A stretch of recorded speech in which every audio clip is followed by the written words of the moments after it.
Adani green energy limited जिसको comparison किया जा रहा है टेस्ला के साथ में, मेरे कुछ लॉजिक समझ में नहीं आया टेस्ला के साथ पे क्यों किया जा रहा है। क्योंकि अगर इसके कंपैरिजन कर रहे हैं लोग, क्योंकि 100 रुपये का जो शेयर था 1 साल पहले वो अभी 1000 से प्लस हो चुका है। तो यहाँ पे लोगों की एक्सपेक्टेशन है टेस्ला के साथ में कंपैरिजन करने की हो रही है, लेकिन इन लोगों को ये नहीं पता है कि अदानी ग्रीन जैसी एनर्जी के जैसे काफ़ी सारे इसके कॉम्पिटिटर हैं जो कि सेम इंडस्ट्री में सेम काम कर रहे हैं। और जैसे कि आप लोगों को पता होगा सुजलान भी उसमें काफ़ी टाइम से है। वो तो जब भी वो नहीं चला था तो वो सिंगल प्लेयर वो खुद ही ये काम कर रहा था। बाकी ये प्लेयर्स अभी अभी आने स्टार्ट हुए हैं और इसमें अभी इतनी सडन स्टार्टिंग हुई है। लेकिन उन लोगों को सुजलान से समझना चाहिए कि इसमें काफ़ी ज़्यादा कैपिटल लगती है और काफ़ी डेट में रहना पड़ता है। तो ये सारी चीज़ों को काम खराब होता है तो आप पता चलता है कि फंडामेंटल्स में कि ये कैसे करके शेयर्स को ऊपर की तरफ में ले जा सकते हैं। तो अदानी ग्रीन एनर्जी में ऐसा क्या खास हुआ कि 100 रुपये का शेयर वो 1000 प्लस चला गया और अब भी आपको किस रेट में लेना बनता है। मैं तो साफ आप लोगों को क्लियरली तौर पर कहूँ, चाहे आप गाली बकें या डिसलाइक करके जाएं, तो मैं बता दूं इसका जो रेट है 100 रुपये से भी नीचे का ये सुजलान जैसी हालत रखता है। लेकिन अभी इसमें कुछ ऐसी ऐसी चीज़ें हुई हैं जिस वजह से इसकी वैल्यूएशन इतनी ज़्यादा हाई पे गई है। उस वो चीज़ को हम थोड़ा सा इसमें देखेंगे। फंडामेंटल्स भी बिल्कुल एक्यूरेट नहीं हो रखे जिस हिसाब से इसकी मार्केट कैपिटल के अकॉर्डिंग इसको बताया जा रहा है। तो पहले बात कर लेते हैं क्यों 1000 के भी प्लस ही गया है। तो आप लोगों को पता होगा प्रमोटर 74% इसमें शेयर होल्डिंग है। एफएफआई के 22.4%। ये भी मुझे लगता है बाहर से अदानी वालों ने एफएफआई से पैसा डलवाया। और जो ये 2.4% पब्लिक की भागीदारी बहुत ज़्यादा कम होने की वजह से इस शेयर को ईजिली तौर पर मैनिपुलेट करके ऊपर की तरफ में ले जाया जा सकता है। जैसे आप लोगों को पता होगा जैसे रुचि शेयर के साथ में हुआ था कि रुचि शेयर का शेयर 15 रुपये से वो 1500 के आसपास में ले गए थे शेयर को। तो ऐसे ही सेम यहाँ पे इतने कम वैल्यूएशन के हिसाब से अगर मैं इसको ऑल करता हूँ आप लोगों के लिए, तो आपको क्लियरली तौर पे दिख जाएगा वो जनवरी 2018 के बाद 90 रुपये के रेट में काफ़ी टाइम से चला और फिर यहाँ से इसे मैनिपुलेट करके ऊपर की तरफ में खींच के ले गई यहाँ पे 1100 के लेवल पे। ठीक है, अब आप कहेंगे क्यों क्यों ऐसा कह रहा है, हमने तो यहाँ पे 1200 के में एंट्री करी है, अभी 1800 रुपये भी जाएगा तो देखता जा। तो मैं आपको क्लियरली तौर पर कह दूं, अगर आप 1800 के लेवल में भी जाके इसको खरीदते हैं तो आपके जैसा बेवकूफ़ कोई नहीं है। यहाँ पे इसे लेना नहीं बनता इस वैल्यूएशन पे, क्योंकि इसमें इतनी ज़्यादा फंडामेंटल में चीज़ें ख़राब हो रखी है कि आप देख के हैरान हो जाएंगे। तो मैं आपको थोड़ा सा फंडामेंटल से लाने से पहले कुछ न्यूज़ें आई हैं जिसने इसको इतनी ज़्यादा हवा दी ऊपर की तरफ में, तो वो ज़्यादा हो जाती है। जैसे आपको पता है फर्म की वैल्यूएशन 23 बिलियन डॉलर के आसपास बताई, वही इसके जीरो एनालिस्ट कवरेज मतलब पूरा फंडामेंटल में इसके डाटा उतने सफिशिएंट नहीं है जितने होने चाहिए, उसके अकॉर्डिंग नहीं हुए।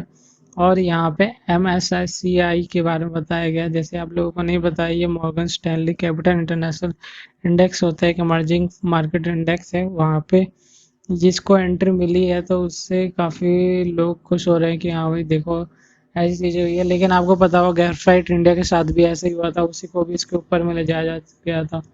तो ऐसे ही चीज़ें को बढ़ावा देके शेयर को ऊपर की तरफ में जाए। और जैसे कि कुछ न्यूज़ भी आई है, न्यूज़ भी आप लोगों के सामने दिखा दूं मैं आप लोगों को।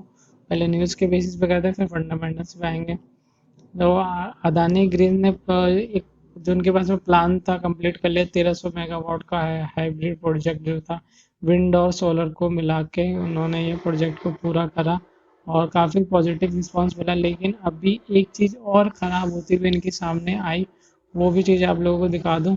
जैसे आपको बता दूँ PPA होता है, जैसे कि पावर परचेजिंग एग्रीमेंट, अभी उनके लिए कोई कुछ मिल नहीं रहा है। जैसे Adani doesn't have the guarantee buyer for 6 billion solar project, जो ये 6 बिलियन प्रोजेक्ट है इसका कोई लिए बायर नहीं मिल रहा है इसको।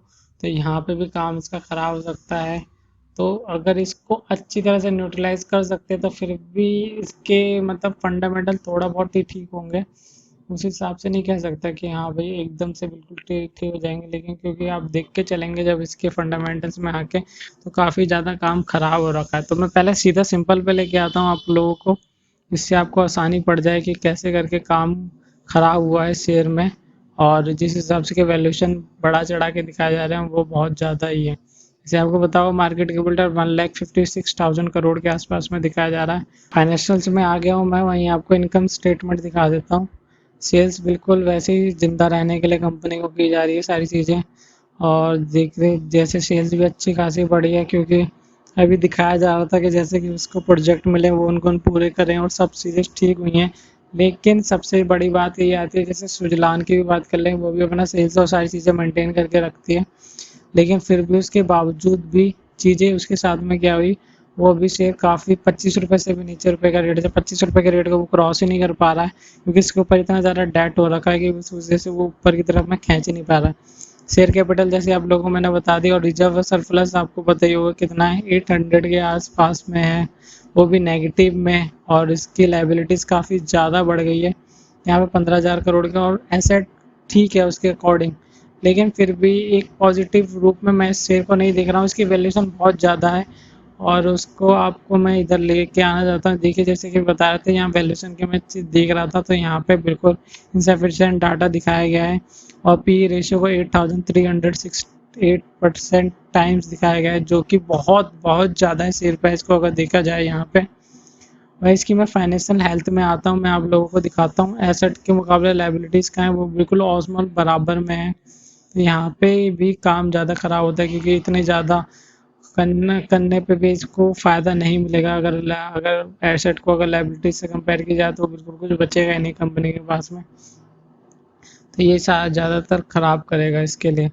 वहीं अगर इसके डिविडेंड पे की बात की जाए, वो भी अभी तक आया नहीं है, वो भी डाटा इन पे नहीं मिला है। तो यहाँ पे काफ़ी ज़्यादा ये लग रहा है कि इसके जो ऊपर इतना ज़्यादा बर्डन है, उसको अगर ये वाला सॉल्व हो जाता है, अगर कोई मिल जाता है इनको बायर, तो पॉजिटिव वे में ये शेयर कर सकता है। लेकिन फिर भी इस वैल्यूएशन में मैं इसको नहीं मानता हूँ। अगर देखिए, अगर मुझे क्लियरली तौर पर कहूँ तो 200 के नीचे में मिलेगा तो ही मैं इसमें एंट्री करूँगा, लेकिन इतने ज़्यादा एंट्री में मैं करना नहीं चाहूँगा। और यहाँ पे जैसे मैं बता दूँ, जितने पब्लिक के पास में आएगा मेरे ख्याल से ऑफर फॉर सेल ये कुछ भी करके ज़रूर निकालेगा, वहाँ पे लोगों को अट्रैक्ट करेगा, या फिर डालेगा वहाँ पे आने के लिए। जैसे आपको पता होगा कि रुचि सोया का शेयर वहाँ 1500 से फिर 750 तक आया था, तो मैं भी इसमें करेक्शन 400-500 की करेक्शन अभी और चाहता हूँ कि इसमें हो।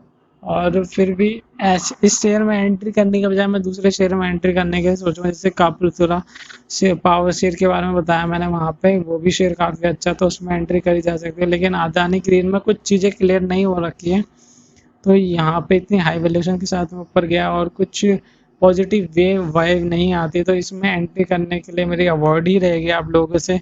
चाहे आप वीडियो को डिसलाइक करके जाएं या फिर कमेंट में अपनी अपनी जो भी भली बुरी बातें कह के जाएं, वो सब चीज़ के लिए वेलकम है आपका।